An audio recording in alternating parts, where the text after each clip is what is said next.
ચોક્કસથી પ્રદીપ, જે ખોટું છે એ ખોટું છે ને, જે સત્ય છે એ સત્ય જ હોય છે ને, સત્ય કોઈથી છુપાતું નથી ને. સ્પષ્ટપણે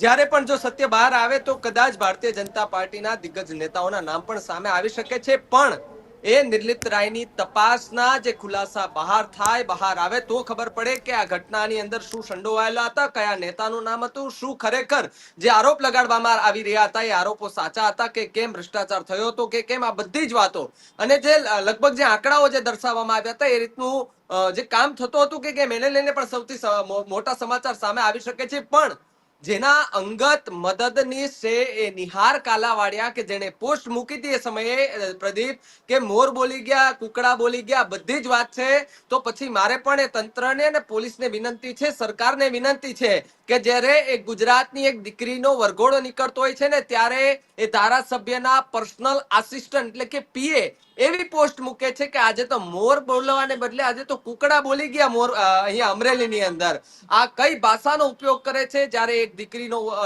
રિકન્સ્ટ્રક્શન થાય, પેલા તો વરઘોડો ન કાઢવાનો હોય છતાં વરઘોડો નીકળે ને અંગત મદદનીશ એવું પોસ્ટ કરે કે આજે કુકડા બોલી ગયા, મોર બોલી ગયા. આ શબ્દોનો ઉપયોગ પ્રયોગ કરીને આપણે સ્પષ્ટપણે જોઈ શકાય છે પ્રદીપ કે આ વરઘોડો કઢાવવામાં આવ્યો હતો, ઉપરથી આદેશ હતો કે તમે તારે કાઢો. જે પણ મને બદનામ કરવાના પ્રયત્ન કરે છે બધાના વરઘોડા કાઢો. મિત્રો, આવા જ વિડીયો અને શોર્ટ્સ જોવા માટે આજે જ અમારી ન્યૂઝ રૂમ યુટ્યુબ ચેનલને સબસ્ક્રાઇબ કરો.